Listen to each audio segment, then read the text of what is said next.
నిన్నే నెట్‌ఫ్లిక్స్‌లో 'స్టెఫెన్' అని ఒక సినిమా చూసాను. Which is average. సినిమా బావుందని చెప్పలేకపోతున్నాను, బాలేదని చెప్పలేకపోతున్నాను. ఎందుకంటే సినిమాలో కొన్ని యాస్పెక్ట్స్ నాకు నచ్చలేదు. కానీ కొన్ని యాస్పెక్ట్స్ బాగున్నాయి. ఆ సినిమాటోగ్రఫీ ఒక సింబలైజేషన్‌లా కొన్ని కొన్ని చూపించిన షాట్స్ బావున్నాయి. ఓవరాల్ సినిమా అంతా అలా అలా ఉంది నాకు. స్టోరీ పరంగా బావుండి, కొంచెం యాక్టింగ్ పరంగా క్యారెక్టర్‌లు కొంచెం అలా ఇలా చేసినట్టు అనిపించి, ఆ డబ్బింగ్ నాన్ సింక్ అయిందో ఏమో గానీ నాకు అంత కనెక్ట్ అవ్వలేకపోయాను. సో, అలా అలా ఉంది. లాస్ట్ క్లైమాక్స్ పావుగంట హీరో క్యారెక్టర్, వాడు హీరో కాదు, first of all villain, whatever, వాడి క్యారెక్టర్ని చూపించిన విధానం super. It's so worth it. ఆ పావుగంట కోసం సినిమా మొత్తం చూడటం వర్తి. అండ్ అది ఎలా అంటే స్పాయిలర్స్ అసలు సినిమా చూసే ఉద్దేశం ఉన్నోళ్ళు ఇది చూడొద్దు. సినిమా చూసి వచ్చి వీడియో చూడండి. బట్ వాడు విలన్, వాడు చెడ్డవాళ్ళలాగానే చూపించారు. ఓకేనా. మొన్న ఇప్పుడు రవితేజ సినిమా ఉండిద్ది 'రావణాసుర' అని.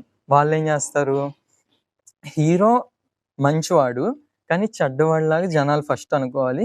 కానీ తర్వాత హీరో బ్యాక్గ్రౌండ్ ఫ్లాష్ బ్యాక్ తెలుసుకొని, ఓ ఇలాంటి మహానుభావుడినా మనం తప్పుగా అనుకుందనుకొని జొయ్యని లెగవాలని, ఇదంతా ప్లాన్డ్‌గా, వాంటెడ్‌గా, లైక్ ఇలా అనుకోవాలి కాబట్టి ఇలా చూపిద్దాం, తర్వాత ఇలా చూపిద్దాం అని కావాలని చేసినట్టు చాలా ఆర్టిఫిషియల్‌గా, చాలా ఫక్డ్ అప్ స్టోరీ లైన్స్ రాస్తున్నారు. 'రావణాసుర' అనే ఉంది. హీరో మంచోడిలా చూపించాలి.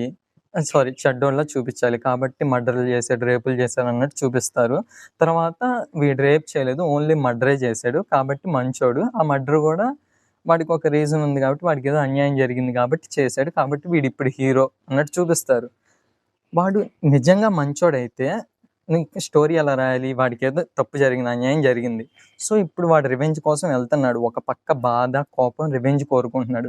ఇంకో పక్క వాడి మొరాలిటీ ఉంది, హత్య చేయటం తప్పు, రివెంజ్, వెంజెన్స్, దీనికోసం వాడి లైఫ్ నాశనం చేసుకోకూడదు. సో ఆ రెండిటి మధ్యలో ఆ కోపము, ఆ అన్యాయం జరిగింది కానీ వాడి మొరాలిటీ, రెండిటి మధ్యలో వాడి స్ట్రగుల్ అవుతూ ఒక మర్డర్ చేసేసి వచ్చి వాడి లైఫ్ ఎలా చేంజ్ అయింది, వాడు ఎలా బాధపడుతున్నాడు, ఇప్పుడు హంతకుడిగా మారిన హీరో లైఫ్ ఎలా ఉంది, వాడి మెంటల్ స్టేట్ ఎలా ఉంది, ఆ స్ట్రగుల్ ఇదంతా చూపించి అలా చేస్తే అది హీరో మంచితనాన్ని, హీరోయిజాన్ని చూపించినట్టు ఉంటుంది. మనోళ్ళు ఏంటంటే చాలా లేజీ రైటింగ్. లైక్ ఇప్పుడు రివెంజ్ కోసం కాబట్టి మర్డర్ చేసినా తప్పు కాదు, వాడి హీరో అన్నట్టు అదొక వేగ్గా, అసలు కష్టపడకుండా సింపుల్గా రాసి, నన్ను ఒక 7th 8th క్లాస్లో నాకు ఒక స్టోరీ రాయమని స్క్రిప్ట్ ఇస్తే నేను అలాంటి స్టోరీలు రాస్తాను సింపుల్గా, కష్టపడకుండా. అలాంటి స్టోరీలు రాసి జనాల్ని సావగొడటానికి ఎందుకు తీస్తారో అర్థం కాదు సినిమాలు.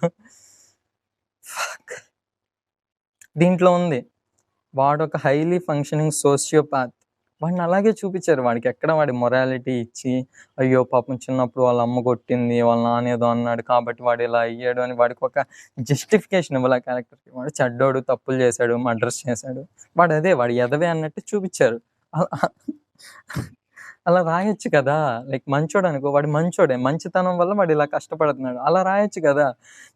వీడు మంచోడు కానీ వీడికి అన్యాయం జరిగింది కాబట్టి వీడు తప్పులు చేస్తాడు, మర్డర్లు చేస్తాడు, కానీ వీడు మంచోడు అని అనుకోవాలి. హీరో ఒక మనిషి అంటే ఒక పెద్ద ఫేమ్ ఉన్న హీరోని తీసుకొచ్చి, ఆ హీరో కాబట్టి ఇంకా అనవసరంగా ఎలివేషన్లు ఇవ్వాలన్నట్టు.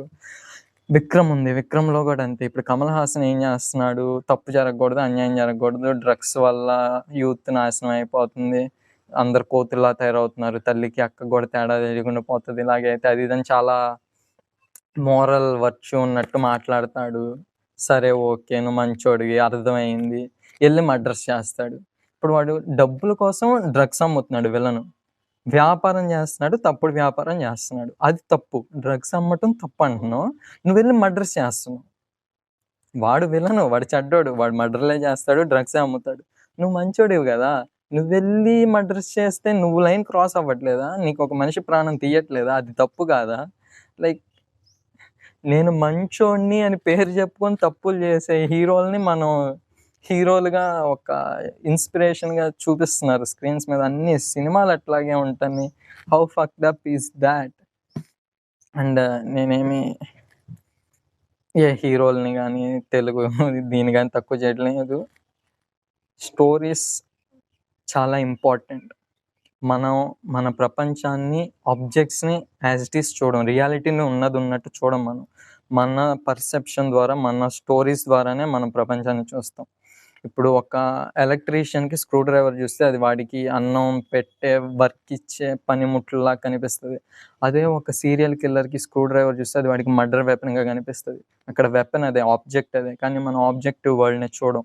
మన స్టోరీని బట్టి మనం వరల్డ్‌ని పర్సీవ్ చేస్తాం.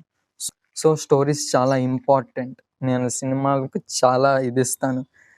రా 'విక్రమార్కుడు', 'పోకిరి', 'ఛత్రపతి' ఇలాంటి సినిమాలు రిపీట్‌లో పెట్టుకొని చూస్తాను. నేనేం మన తెలుగు ఇండస్ట్రీని తక్కువ చేయట్లేదు. లైక్ ఈ మధ్య వచ్చే దాంట్లో విలన్స్‌ని లైక్ వీడికొక రీజన్ ఉంది కాబట్టి వీడు చెడ్డోడిలా యాక్ట్ చేస్తాడు. అదే హీరోయిజం అన్నట్టు చూపిస్తున్నారు ఇప్పుడు. విచ్ ఈస్ మన జనరేషన్స్, మన యూత్, మన పిల్లలు ఏం చూసి పెరుగుతున్నారు, వాళ్ళు ఎలా తయారవుతారు, ఎలాంటి ఇంపాక్ట్ ఉంటది అనేది కొంచెం ఆలోచించుకొని మంచి సినిమాల్ని ఎంకరేజ్ చేస్తూ కొంచెం I don't know what the fuck. My name is Arun Premson. Welcome to AS Genesis.